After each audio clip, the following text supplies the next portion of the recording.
सोचो एक पल के लिए। साल 1952, आजादी को सिर्फ 5 साल हुए हैं।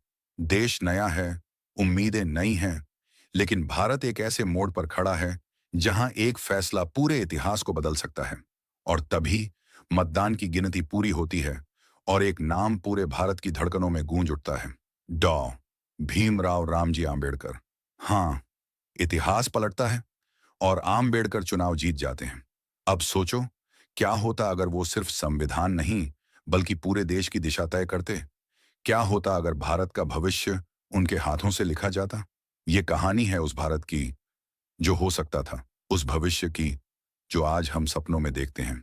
आओ चलते हैं उस कल्पित भारत में जहां आंबेडकर सिर्फ संविधान निर्माता नहीं बल्कि देश निर्माता बनते।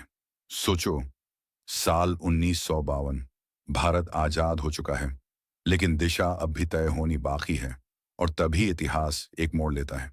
डॉ भीमराव आंबेडकर चुनाव जीत जाते हैं और भारत का भविष्य किसी किताब में नहीं बल्कि उनके विजन में लिखा जाने लगता है।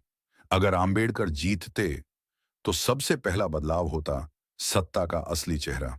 वो कहते थे कि सत्ता का मतलब कुर्सी नहीं, सत्ता का मतलब है हर नागरिक को बराबरी का हक। इसलिए जीतते ही उन्होंने भारत को वो दिशा दी होती जहां किसी के साथ जाति के नाम पर, धर्म के नाम पर, वर्ण के नाम पर न अन्याय होता, न भेदभाव। भारत का पहला कदम होता social revolution before economic growth. Ambedkar मानते थे कि गरीबी मिटाने से पहले भेदभाव मिटाना जरूरी है।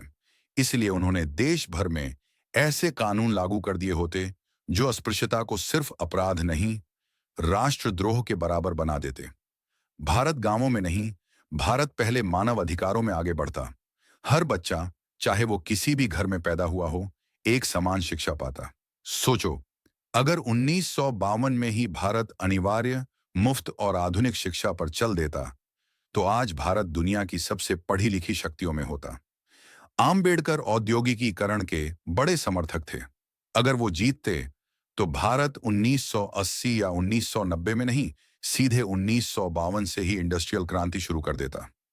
कारखाने, नौकरियां, तकनीक, डिजिटलाइजेशन, आईटी सेक्टर, यह सब भारत में 30 से 40 साल पहले आ जाता।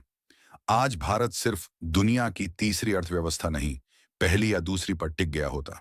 और हाँ, आंबेडकर की सबसे बड़ी ताकत उनका निडर, बेखौफ, सच बोलने वाला नेतृत्व।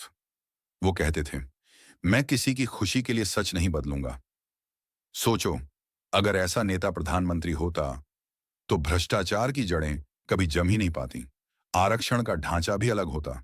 वो इसे सिर्फ सामाजिक समानता तक सीमित रखते और इसे समय के साथ इकोनॉमिक प्लस सोशल दोनों आधारों पर विकसित कर देते। मतलब समानता और योग्यता साथ साथ। महिलाओं का अधिकार, उनका सम्मान, उनकी सुरक्षा, इन सब पर भारत 70 साल आगे होता। आंबेडकर कहते थे, कोई समाज तब तक महान नहीं बन सकता जब तक उसकी महिलाएं महान न हों।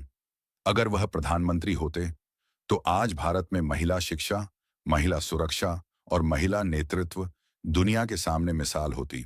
अब सोचो, विदेश नीति। आंबेडकर साफ कहते थे कि भारत को किसी के आगे झुकना नहीं चाहिए। अगर वो सत्ता में होते तो भारत 1950 से ही स्वावलंबन और आत्मनिर्भरता की राह पर चल पड़ता। आज भारत दुनिया को सिर्फ टेक्नोलॉजी नहीं देता बल्कि वैश्विक मानवीय न्याय का नेता बन चुका होता। और सबसे बड़ा बदलाव, भारत का संविधान और भी मजबूत, और भी स्वतंत्र, और भी न्याय आधारित बन चुका होता।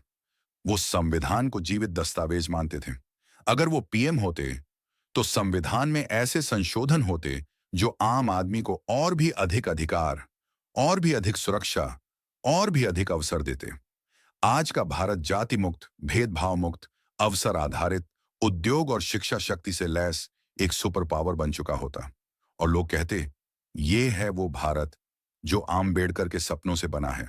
ये वो भारत होता जहां इंसान पहले और पहचान बाद में होती, जहां संविधान दीवारों पर नहीं, हर दिल में लिखा होता। अगर आंबेडकर 1952 का चुनाव जीत जाते तो शायद इतिहास यही कहता, भारत बदल गया, क्योंकि एक आदमी अपनी नजरों में भारत को ऊंचा देखना चाहता था।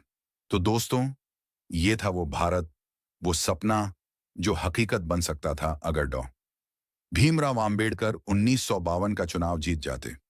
एक ऐसा भारत जो बराबरी पर खड़ा होता, जहां इंसान की कीमत उसकी जाति नहीं, उसका चरित्र तय करता। एक ऐसा भारत जो शिक्षा में भी आगे, तकनीक में भी आगे और मानवता में तो सबसे आगे होता।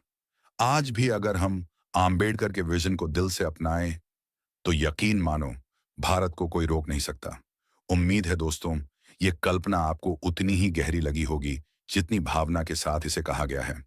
अगर आपको ये वीडियो पसंद आया हो तो इसे लाइक जरूर करना, अपने दोस्तों को शेयर करना और हाँ, हमारे चैनल को सब्सक्राइब करना बिल्कुल ना भूलें, क्योंकि आपकी एक छोटी सी क्लिक हमें ऐसी और सोच बदल देने वाली कहानियां आप तक पहुंचाने की ताकत देती है। मिलते हैं अगली वीडियो में, एक नई सोच, एक नई